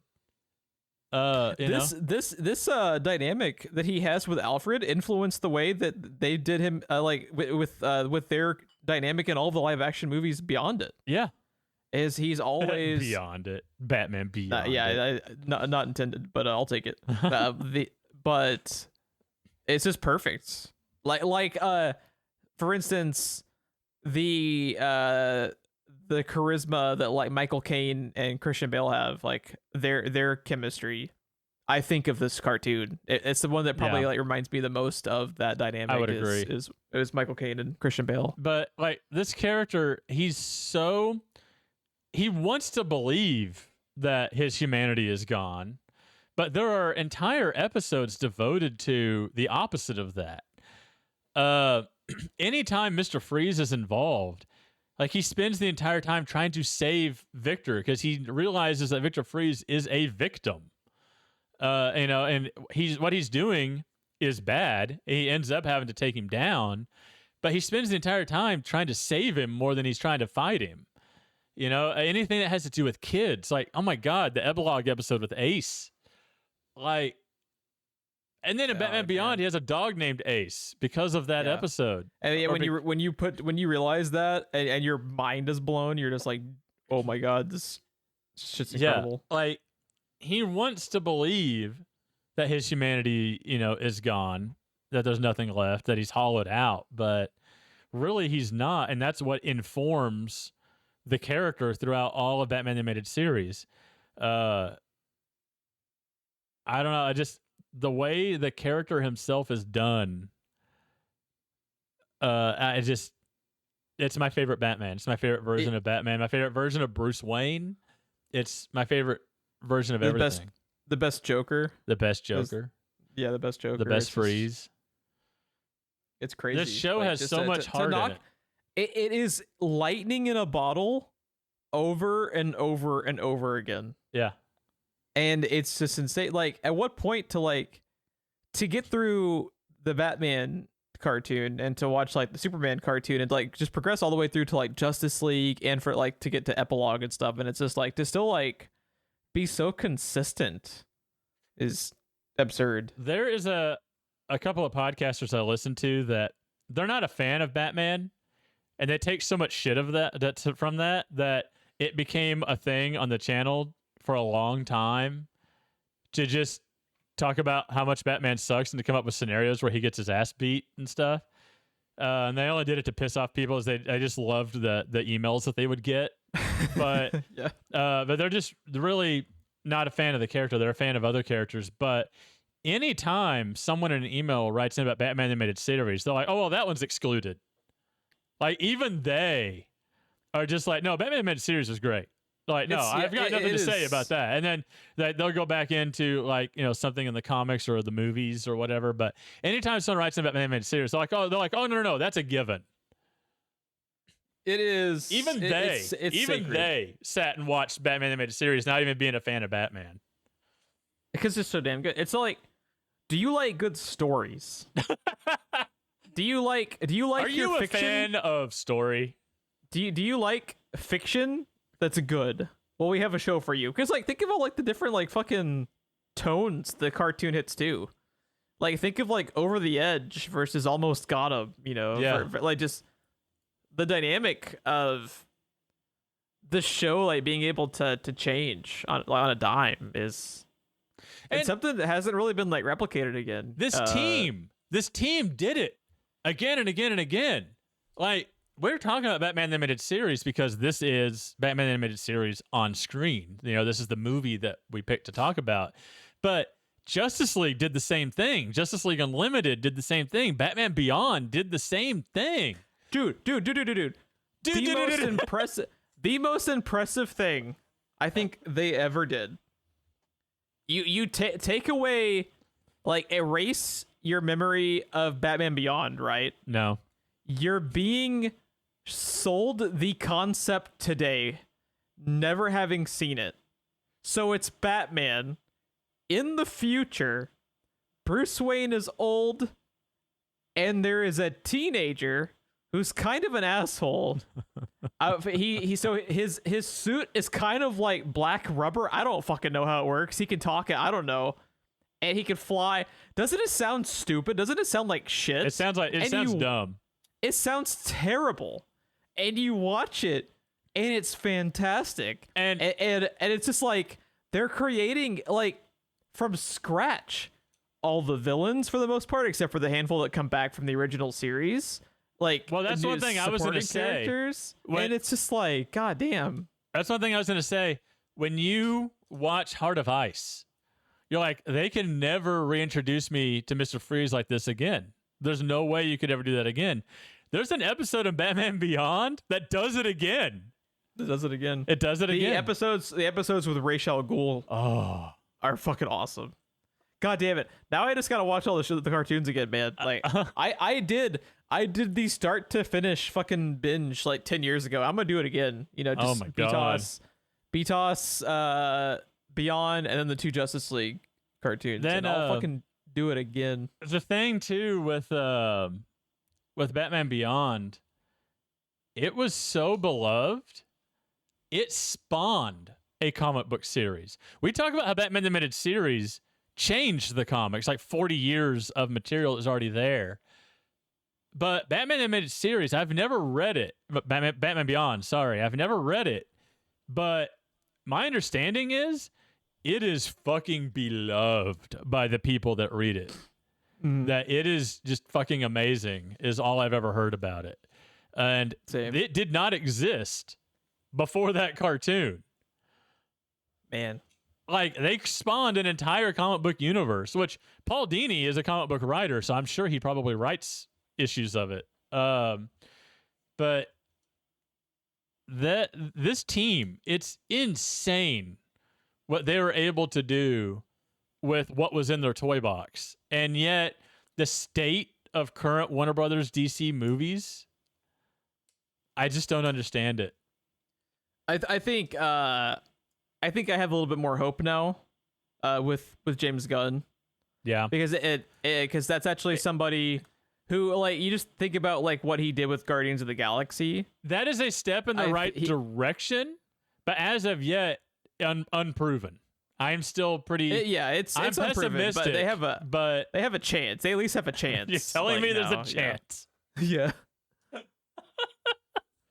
I think it's interesting. I actually like the decision that they're doing where they're gonna have him with Damian Wayne as Robin, because that's Damian's interesting. cool. Damian's a cool fucking character. I love Damian. He's one of my favorite Robins, and he's just like. And yet again, James Gunn doing something I know very little about because I have virtually no experience with Damian Wayne. Oh, so you know like his like basic plot line. Like, the story of Damian is fucking I know awesome. He's is it Natalia Al Ghul is his mother? What's her name? Talia. Talia. Yeah. So he is the son of Batman and the grandson of Ra's al Ghul. Right. And he's an assassin. So it is when he becomes Robin, he's trying to like he defaults to being an assassin. And it's constantly like Batman having to keep him from murdering people. And it's just such an awesome dynamic because he's like, no, we don't kill anybody. And he's like, ugh. An awesome dynamic duo. Yes.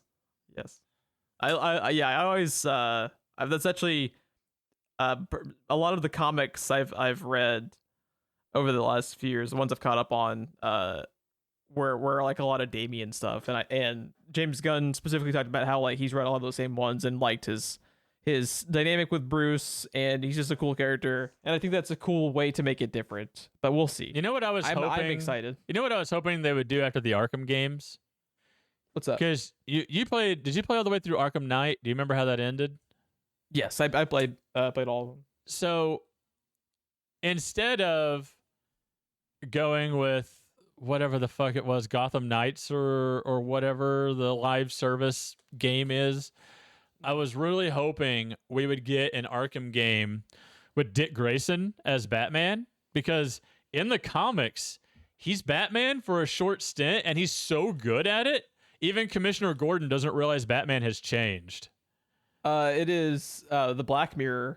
That is the first arc of him as Batman, and it's like some of the best Batman comics I've read. Yeah, and some of like the best covers is the Dick Grayson stuff. Dick Grayson is Nightwing in those games, and he's some of the best parts of the storyline when he shows up.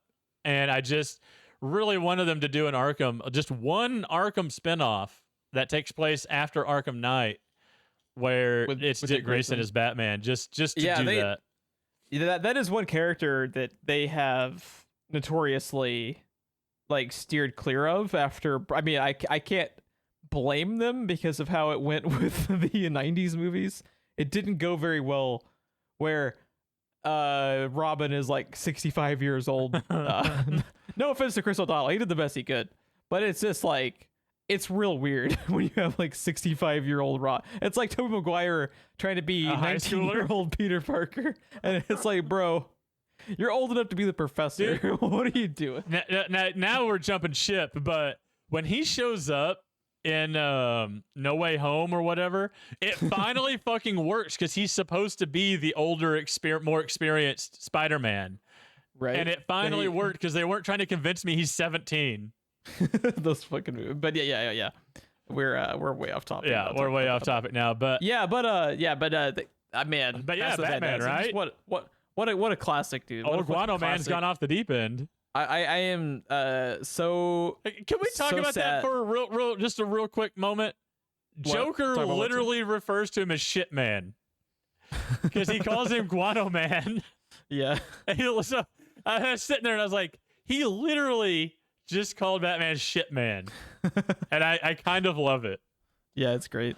Anyways, but I'm so sad that I'll never be able to, go and watch a new performance with Kevin Conroy as this character. But just to think back of like the library of wonderful stuff that he did, just like every episode of this cartoon, how good he is in a different way and beyond. Yeah, like when he really is basically Frank Miller Batman, where he is so jaded and so angry that it's a totally different version of the character, while still like encapsulating what makes him Bruce in the original show, and offsetting that with Terry McGinnis. Yeah, it was such a good choice. It's so good. Do you know the story behind Batman Beyond, right? Because Paul Dini talked about it on Fat Man on Batman. Basically, when they made the change to WB Kids or whatever, that was when everything started becoming kids, right? Like there was like the Looney Tunes babies and everything became kids and babies. And they went to them and were like, yeah, this show's doing great and it's getting great ratings, but you know what kids don't want to watch? Like 33-year-old people being superheroes. They want to see kids being superheroes. So we need to change it to where Batman is a kid fighting crime. And they're like, excuse me? Paul Dini said they were literally like, we have one of the highest rated shows on television. Not kids shows, TV shows. Because just as many adults are watching this as there are kids. And you're wanting to change it? And they're like, yeah, he needs to be a kid. And they're like, no. And they're like, well, then you don't have a show. So they had to go retool it and to try to figure out how to get Batman to be a kid. And they did not want to do it. And all their ideas sucked. And then they were just like, what do you think they mean by Batman? Does it have to be Bruce? Because it would still be Batman. And that was their fucking workaround.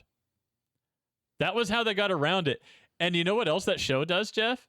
It is technically the next 3 seasons of Batman the Animated Series because it takes place in universe. They literally just continued the show they were already doing, but just fast forwarded 20, 30 years. And it's genius. And it was genius. And it's genius. And it has no fucking business. And it's just like, again, like I said, like just lightning in a bottle constantly. How the fuck do they do it? The fact that they're sitting in a boardroom and someone says, when they say Batman, what do they mean? Does it have to be Bruce? Yeah. Genius. That was how they got around it. Yeah. If you have enjoyed the show, please leave us a rating on whichever platform you happen to be catching us on. It really does help us out if you leave us a rating or a review on whatever your platform of choice is, because it gets us in the algorithm. You know, if the algorithm can pick us up, then that's just more content for everybody. The algorithm, also a good band name. the algorithmic gods, dude. It's all about the algorithmic gods these days. You can find us on Twitter, as we referenced previously, at SPR Filmcast for show updates. That's SPR Filmcast. There you go. SPR Filmcast. Yeah, and Ron, what is going to be our next episode? Jeff, have you ever seen the movie Warrior? Is that the one with Tom Hardy? And Joel Edgerton. Yes, I really like that movie. That is the next movie I want to talk about. There you go. That is not one I was expecting you to pick, but I really dig that movie. I'm excited. I have been in the mood for something, some sort of fight sport movie. It's been a while since I've seen one, and the interesting take that I have on this movie is Phil and I were going to see movies every weekend for a while. And there was a weekend where the stuff that was new that weekend was shit.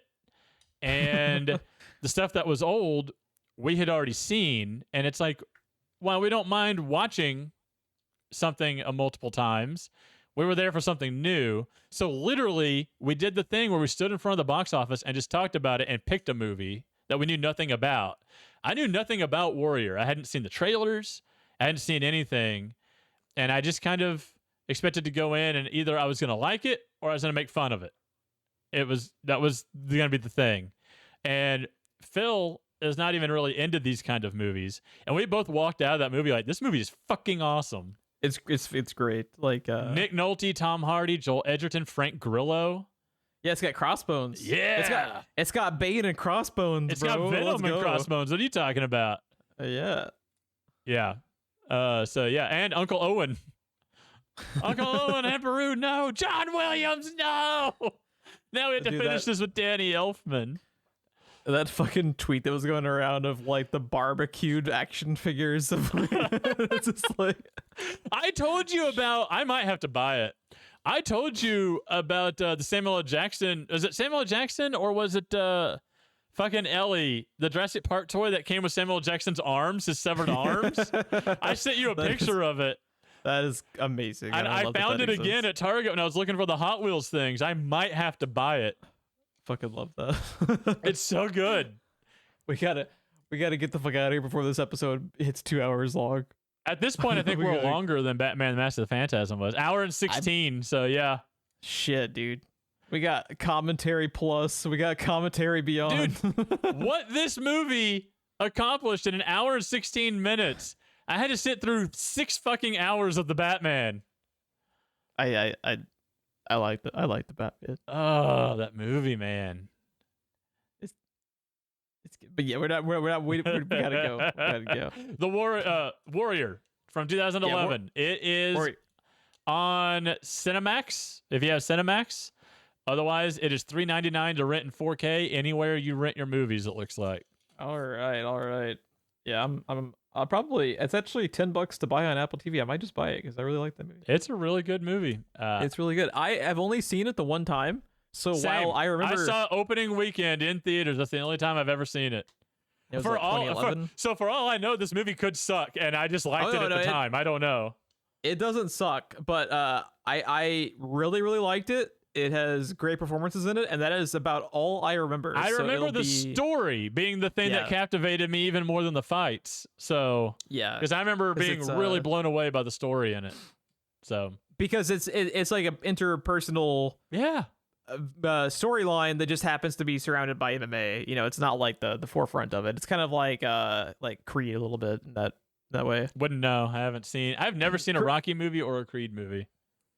That's crazy. Some of them are pretty good. Some of them are pretty bad. Some of the sequels are a little bit questionable, but when it's good, it's good. But yeah, excited to go back and check that out because I really did like it back when I saw it. So yeah, thanks everyone for tuning in. We are back until we impromptu have another month off for some unforeseen reason. We are back until I get another infection of some sort. Did my Bubble Boy suit arrive yet? Because like we gotta talk about this, man. Like you just gotta put on the Bubble Boy suit. Don't talk to anybody, and you'll be fine. Just watch Batman: Mask of the Phantasm. It's your happy place. Just don't my go living room is just gonna become that Magneto plastic prison. Which you got the plastic chess pieces in the middle. Dude, I want to get that movie on the podcast just to talk about his escape scene. That's pretty dope. Oh my god, we got to get Ian McKellen in here more than just Lord of the Rings. Yeah, we do. What a absolute fucking goat. Okay, yeah. Thanks for listening, everybody. Bye.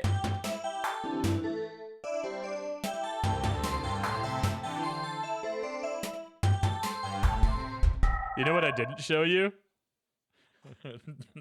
I saw it too. Is it a fucking penguin boat? I shit you not. What a fucking bonkers ass. I saw it at Target and I almost bought it.